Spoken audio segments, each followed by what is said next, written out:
नमस्कार। आप सभी साथियों एवं किसान भाइयों को स्वागत है इस एग्रोवेट वेदर एडवाइजरी में। और आज हम चर्चा करने वाले हैं जो मानसून के 2.5 महीने शेष हैं उसमें क्या संभावना और पूर्वानुमान मानसून का है। मानसून कैसा रहने वाला है, तो आइए चर्चा करते हैं विस्तार से इस विषय पर।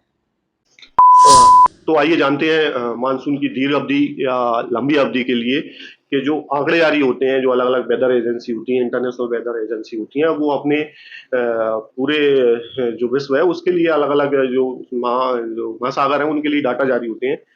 तो आज की जो सबसे बड़ी, थोड़ा सा मैं कहूँ निराशा वाली खबर है भारतीय मानसून के लिए, कि भारतीय मानसून को एक बड़ा झटका लग सकता है अगर आंकड़े जल्द नहीं सुधरे तो। उसका कारण है, मैं आपको जरूर बताऊंगा इस वीडियो में। ये वीडियो थोड़ा डिटेल होने वाला है, तो आपसे मेरी गुजारिश रही कि इस वीडियो को एंड तक जरूर देखें। आने वाले जो बारिश का आप कह सकते हैं कि जो 2.5 महीने ही रह गया है वो महत्वपूर्ण होता है, और जो लंबी अवधि है, जो लॉन्ग टर्म में मौसम कैसे रहने वाला है, वो इन आंकड़ों पर पूरी तरह से निर्भर करता है। और फिलहाल आप देख रहे हैं कोई बहुत अच्छी बारिश अलग अलग क्षेत्रों में नहीं हो रही है, खंड वर्षा है, जहां पानी गिर रहा है वहां गिर रहा है, जहां नहीं है वहां नहीं है। लेकिन बिना किसी देरी की हम शुरू करते हैं। मैं आपको समझाता हूँ क्या समस्या भारतीय मानसून के साथ बनी हुई है। यहाँ पर देखिए, लालिना watch does not guarantee that a लालिना विल डेवलप। यानी अभी जो फिलहाल की स्थिति है, जो वॉच कंडीशन बनी हुई है प्रशांत महासागर में हम कहें, तो उसका ये है कि आगे जो एक आसार थे कि अगस्त या सितंबर में लालिना कंडीशन अगर बनी तो भारतीय मानसून बहुत ज्यादा अच्छा होगा, यह उसको सपोर्ट करेगा। लेकिन अब ये लगभग सभी वेदर मॉडल का हम देखें तो ये अब होता जो है वो नहीं दिख रहा है। और इसका कारण ये है कि जो तापमान गिरने थे वहां पर, यानी ये लालीना और आईओडी कोई ये बहुत भारी वर्ड नहीं है। मैं आपको एक अगर आसान भाषा में मैं आपको समझाऊं, आसान भाषा में आपको बताऊं, तो ये जो लालीना होता है, इसे आप सरल भाषा में कहें तो एक आप इसको बड़े तालाब की तरह मान सकते हैं, और जो इंडियन ओशन डाइपोल होता है उसे एक छोटे तालाब की तरह मान सकते हैं। और सोचिए एक पास में अगर गांव है और ये दोनों तालाबों से उसको पानी मिलना है, तो हो क्या रहा है यहाँ पर। जो समस्या है कि जो बड़ा तालाब है उसका पानी जो ठंडा होना चाहिए वो ना तो ठंडा हो रहा है ना गर्म हो रहा है, वो न्यूट्रल हो गया है। यदि थोड़ी सा हो सकता है कि मेरे समझाने का तरीका कुछ जो है वो अलग लगे, लेकिन मैं आपको आसान भाषा में बता रहा हूँ कि जो लालिना यानी प्रशांत महासागर है, जहां पर जो अलग अलग क्षेत्र होते हैं, नीनो 3.4 जो भारत के लिए सबसे महत्वपूर्ण है, नीनो 3 है, नीनो 1 है, और अलग अलग नीनो 1+2 होता है। लेकिन क्या है कि आप यहाँ देख सकते हैं जो -8 डिग्री सेल्सियस है, यानी जब माइनस में वहां पर तापमान जाते हैं तब भारतीय मानसून को जो है वो अच्छा सपोर्ट वहां से मिलना होता है। लेकिन फिलहाल ऐसा नहीं दिख रहा है। अभी तक मॉडल जो पिछले मॉडल थे वो ये थे कि अगस्त और सितंबर में हो सकता है कि लालिना कंडीशन बने और बहुत अच्छी बारिश जो है भारत में देखने को मिले। लेकिन जो फिलहाल जो आंकड़े हैं वो मानसून को झटका दे रहे हैं, और ये कहें कि बहुत ही निराशाजनक ये आंकड़े आगे जो है वो इंडिकेटर जो दिखा रहे हैं वो बहुत सही नहीं है। आप यहाँ पर भी देखते हैं कि ये देखिए अंशु न्यूट्रल लिखा है, यानी कि जो थ्रेशोल्ड लेवल है कि जहां से लानीना या अंशु होता है वहां तापमान ना जाके वो न्यूट्रल की तरफ ही जा रहे हैं। तो ये जो है मैं कहूँ तो बिल्कुल अच्छी खबर नहीं है। और यहाँ पर आप देखें थ्री सक्सेस, अगर 4 of 7 में देखें तो 4 मॉडल दिखा रहे हैं कि हो सकता है कुछ लालीना कंडीशन आ जाए, और बाकी के जो टोटल 7 में से 3 मॉडल जो है वो ना लालीना को नकारते हुए ही दिख रहे हैं। और ये देखें जो likely to continue cooling full at least 2 month, यानी अगले जो 2 ढाई मंथ बने इसमें जो प्रक्रिया है वो बहुत धीमी तरीके से कहें तो ठंडा होगा महासागर वो क्षेत्र, लेकिन ये बहुत धीमी प्रक्रिया है। और शायद ही ये मानसून जब तक भारत में सितंबर, जैसे आप जानते हैं सितंबर जो है वो लास्ट डेट होती है मानसून की, लेकिन फिलहाल ये है होता है वो नहीं दिख रहा है हमको। और आप ये जो घड़ी के कांटे की तरह देख रहे हैं, तो यहाँ पर ये देखें तो ये वॉच कंडीशन ही तक जा सकता है। उसके बाद अलर्ट आता है, फिर लालीना जो गहरा नीला कलर है, डार्क ब्लू है, इसमें जब ये कांटा पहुंच जाता है तो ये लालीना होता है। इसका मतलब ये है कि लालीना जब कंडीशन होती है तो मानसून जो है वो अच्छा रहता ही रहता है। और इसके बाद मैं चर्चा करूंगा आईओडी इंडियन ओशन डायपोल, जो बहुत महत्वपूर्ण है। ये अपनी दम पर भारतीय मानसून को पलटने का दम रखता है, लेकिन उसके भी जो कुछ हाल है वो ठीक नहीं लग रहे हैं। तो आइए चर्चा करता हूं मैं उसके बारे में भी आगे। ये देखिए बहुत महत्वपूर्ण, ये आपको ये जो देख रहे हैं ये ग्राफिक्स है। अब देखिए अगस्त वहां, क्योंकि जुलाई के बाद अगस्त आ जाएगा, तो ये न्यूट्रल जो कंडीशन है वो न्यूट्रल के आसपास ही ये कांटा बना हुआ है। अक्टूबर में देखें तो और जो झुकता हुआ वो लालीना के पास पहुंच गया है। लेकिन दिसंबर में देखिए, दिसंबर में बहुत करीब है लालीना बनने के, लेकिन आप जानते हैं कि सितंबर में भारतीय मानसून लौट जाता है। जो अक्टूबर नवंबर दिसंबर के महीने हैं वो जो है विंटर सीजन या ठंड के सीजन होता है। तो उस समय इतना ज्यादा बारिश भारत में के जो अलग अलग राज्य हैं वहां पर तो नहीं होती है। जो दिसंबर में हो सकता है कि जो तमिलनाडु में जो जब मानसून का विड्रॉल होता है उत्तर पूर्वी मानसून वहां आता है, लौटते मानसून से जो बारिश होती है उसको कुछ फायदा पहुंचे। लेकिन अभी जो मानसून सीजन है उसमें फिर हम आईओडी, मैंने आपको सरल भाषा में समझा रहा था कि एक गांव है जिसके एक छोटा तालाब है एक बड़ा तालाब। तो हमारे जो मानसून का दूसरा कारक है जो छोटा तालाब है वो देखिए, ये देखिए न्यूट्रल लगातार, ये न्यूट्रल में ही बना हुआ है। यानी अगस्त हम अगला महीना देखें तो ये न्यूट्रल में पड़ा हुआ है, यानी ना तो ये सपोर्ट कर रहे हैं ना नुकसान कर रहे हैं। और जैसे बने हैं, यानी जो छोटा तालाब है उसको जो है गर्म होना चाहिए और बड़ा तालाब जो है उसको ठंडा होना चाहिए, तब जाके ये बारिश अच्छी देते हैं। जो मैं आपको अलग अलग उदाहरण समझा रहा था, तो देखिए ये तीनों ही मॉडल जो लालिना और आईओडी के हैं वो न्यूट्रल ही न्यूट्रल दिखा रहे हैं। तो ये फिलहाल तो अच्छी बात नहीं है। और ये जो आप मानसून की प्रवृत्ति देख रहे हैं वो सब इसी का नतीजा है कि मानसून की जो खंड वर्षा है वो इसी के कारण हमें देखने को मिल रही है।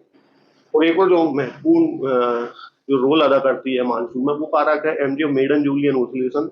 पहले भी आपको कई वीडियो में बता चुका हूँ कि एक बादलों की वेव होती है, एक समूह होता है जो ग्लोब के चक्कर लगाता है। तो ये इसके भी देखिए फोरकास्ट बिल्कुल ही हक में नहीं जा रहे हैं। आप ये देख सकते हैं फेज 2 और फेज 3 भारत के मानसून के लिए अच्छा माना जाता है। तो ये देखिए फेज 2 में कब आ रहा है, 5 अगस्त को। इधर ये देखें 10 अगस्त, और 10 अगस्त के अगर थोड़ी ही बात देखें ये बाहर निकल गए। यानी जो जुलाई में जो पिछला वीडियो था जो मैंने कहा था कि जुलाई में एमजेओ उम्मीद है कि अच्छा जो भारतीय महासागरों से ऊपर गुजरे और अच्छे एम्पलीट्यूड से गुजरे, तो वो भी नहीं हुआ। और अगस्त में भी कोई अच्छी संभावना है इसकी अच्छी ज्यादा देर टिकने की नहीं है। अगर कुछ दिनों के लिए आए तो एम्पलीट्यूड है वो उतना अच्छा इसका नहीं दिख रहा। तो फिलहाल जो तीनों ही कारक हैं वो मानसून को किसी प्रकार से सपोर्ट नहीं कर रहे हैं। और आप देखें तो मानसून अपने भरोसे है, इसमें ये बात बिल्कुल क्लियर है। जहाँ बारिश हो रही है वहाँ बारिश होती रहेगी, जहाँ नहीं हो पाएगी वहाँ भी कुछ अंतर देखने को नहीं मिलेगा।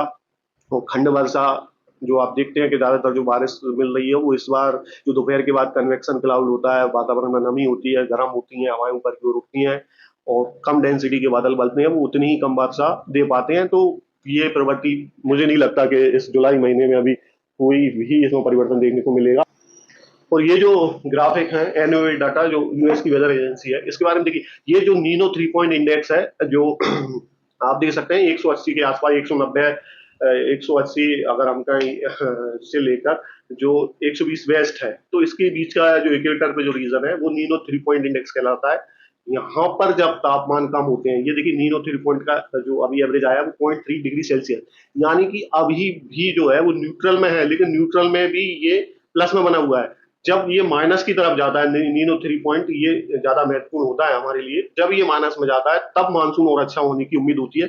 और इस ग्राफ में भी आप ये जो जो नीला रंग दिख रहा है, इसका मतलब है यहाँ पर देखिए ये जून से थोड़ा जो पैसिफिक ओशन है वो ठंडा होना शुरू हुआ था, उतना नहीं हुआ, लेकिन जून से आप देख रहे हैं ये नीले रंग का मतलब है कि ये जो मॉडल है वो दिखा रहा है कि प्रशांत महासागर की जो जलधाराएं होती हैं वो थोड़ा सा कूलिंग या ठंडा होना शुरू हुआ नीनो 3। और 3.4 अभी भी देखिए ये जुलाई आ गया है, जुलाई में भी लगातार ये गर्म बना हुआ है। इसको जब तक ये ठंडा नहीं होगा भारतीय मानसून भारतीय मानसून को ये सपोर्ट नहीं करता। नीनो 3 और नीनो 1+2 है, ये जो दोनों है इतना सपोर्ट जो भारतीय मानसून के लिए अच्छा नहीं है। ये हो सकता है कि जो दूसरी कंट्रीज हैं, ऑस्ट्रेलिया है और दूसरे जो अलग देश हैं उनके हक में हो, लेकिन हमारे लिए जो सबसे महत्वपूर्ण क्षेत्र है वो नीनो 3.4 है। लेकिन ये देखिए नीनो 3.4 की ये जो ग्राफ है ये 0.3 देख रहे हैं आप, इसके ऊपर जो ऑरेंज कलर है मतलब ये अभी भी जो है ना वो कूलिंग जो इसकी प्रोसेस होती है वो देखने को नहीं मिली है। और इसी कारण ये जो इस बार का मानसून है वो कोई अच्छा परफॉर्म हमें अभी तक करता हुआ नहीं दिख रहा है।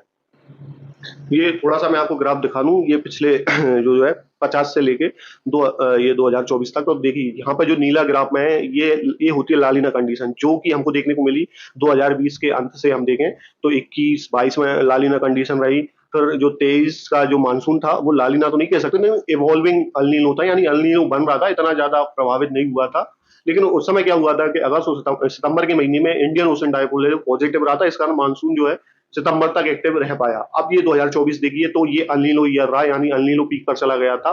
तो इसके कारण जो है वो 2024 में कोई जो सामान्य वर्षा हालांकि आंकड़ों में रही, लेकिन आंकड़ों की बारिश आप जानते हैं अलग होती है। पानी की कमी है जो पानी से पूरी होती है, और आंकड़ों की बारिश से जो है वो पानी की कमी पूरी नहीं हो सकती है।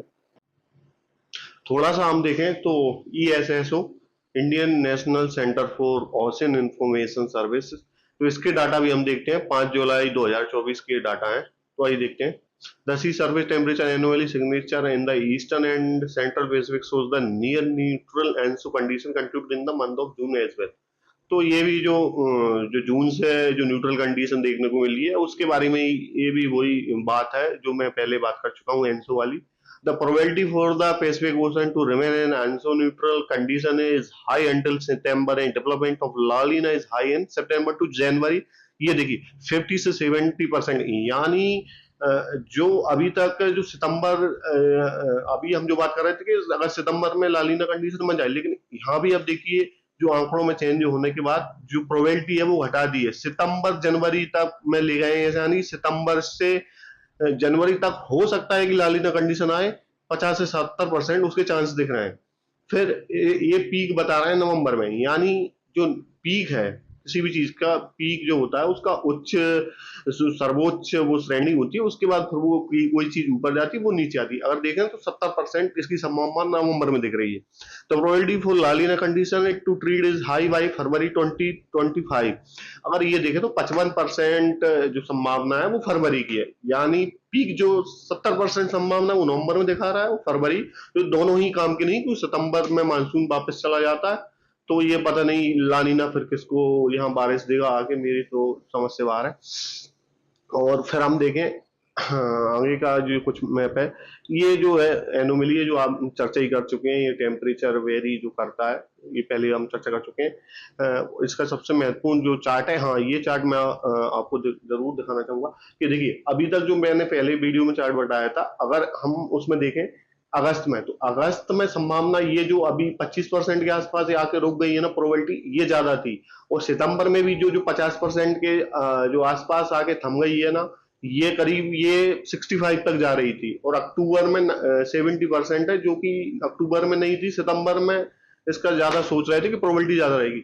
लेकिन ये जो यहाँ पर ये दो झटके लगे हैं, जिस तरह से आप क्रिकेट में भी देखते होगी, जो लंबी लंबी इमारतें रहती हैं और जब विकेट गिरता है तो वहां पे जो इमारतें फिर कम होना शुरू हो जाती हैं, यानी हमको उदाहरण बताऊं तो वही हाल है यहाँ है कि जो तापमान के जो आंकड़े आए जब झटके लगे तो ये इमारतें भी देखो नीचे जाना शुरू हो गई। तो जो साइन है वो बिल्कुल भी अच्छे नहीं है मानसून के लिए, और मानसून जो अपने भरोसे चल रहा है, देखते हैं उसमें आगे क्या देखने को मिलता है। फिलहाल तो यही सब आंकड़ों जो है वो चार्ट में आपको दिखा रहा हूँ।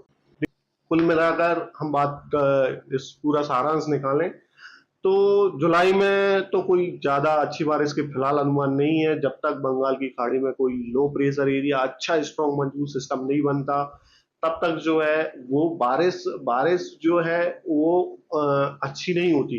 देखिए आंकड़ों की बारिश मीडिया है जो है वो हो सकती है, लेकिन जो धरातल पर जो बारिश होती है वो पानी से ही उसकी पूर्ति होती है, आंकड़ों से उसकी पूर्ति नहीं होती है। और आप देखें तो ये क्षेत्र जो राजस्थान का यहाँ पर रहता है, जोधपुर, देवा है, बीकानेर है, जैसलमेर है, जब यहाँ पर जब जो बारिश आती है वो सिस्टम से आती है, जब मानसूनी हवाएं बहुत स्ट्रांग हो जाती हैं और आगे की तरफ सिस्टम को पुश करती हैं, वो बारिश दे सकते हैं। अगर अगस्त में, जुलाई में तो अभी कोई फिलहाल सिस्टम की बंगाल की खाड़ी से उम्मीद नहीं है, अगर अगस्त में किसी प्रकार का कोई सिस्टम बनता है तो बारिश के आंकड़ों में तो नहीं कहूंगा, लेकिन बारिश में सुधार देखने को मिलेगा।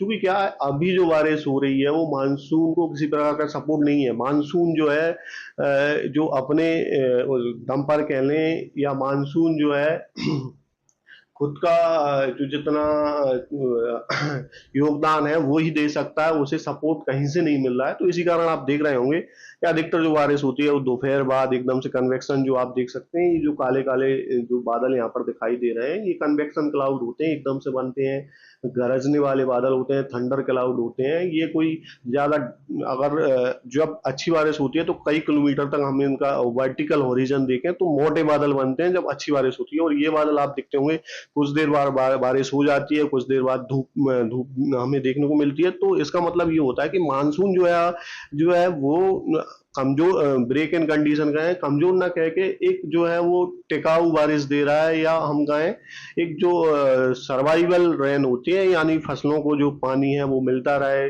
लेकिन जो मैं बात कर रहा था कि इस सीजन की फसलें तो चलो ठीक है कि मानसून इतना उसमें क्षमता है कि बारिश तो होती रहेगी, अगस्त में भी होगी और हम कहें सितंबर में भी होगी, लेकिन अगला सीजन जो आता है इसके बाद जो रबी का सीजन आता है उसके लिए अच्छे 3-4 सिस्टम वाली जो बारिश होती है उसकी जरूरत होती है। और वो फिलहाल जो है वो इंडियन ओशन डायपोल, मैं आपको बताऊं तो इंडियन ओशन जो डायपोल हम कहते हैं ये यहाँ का रीजन होता है।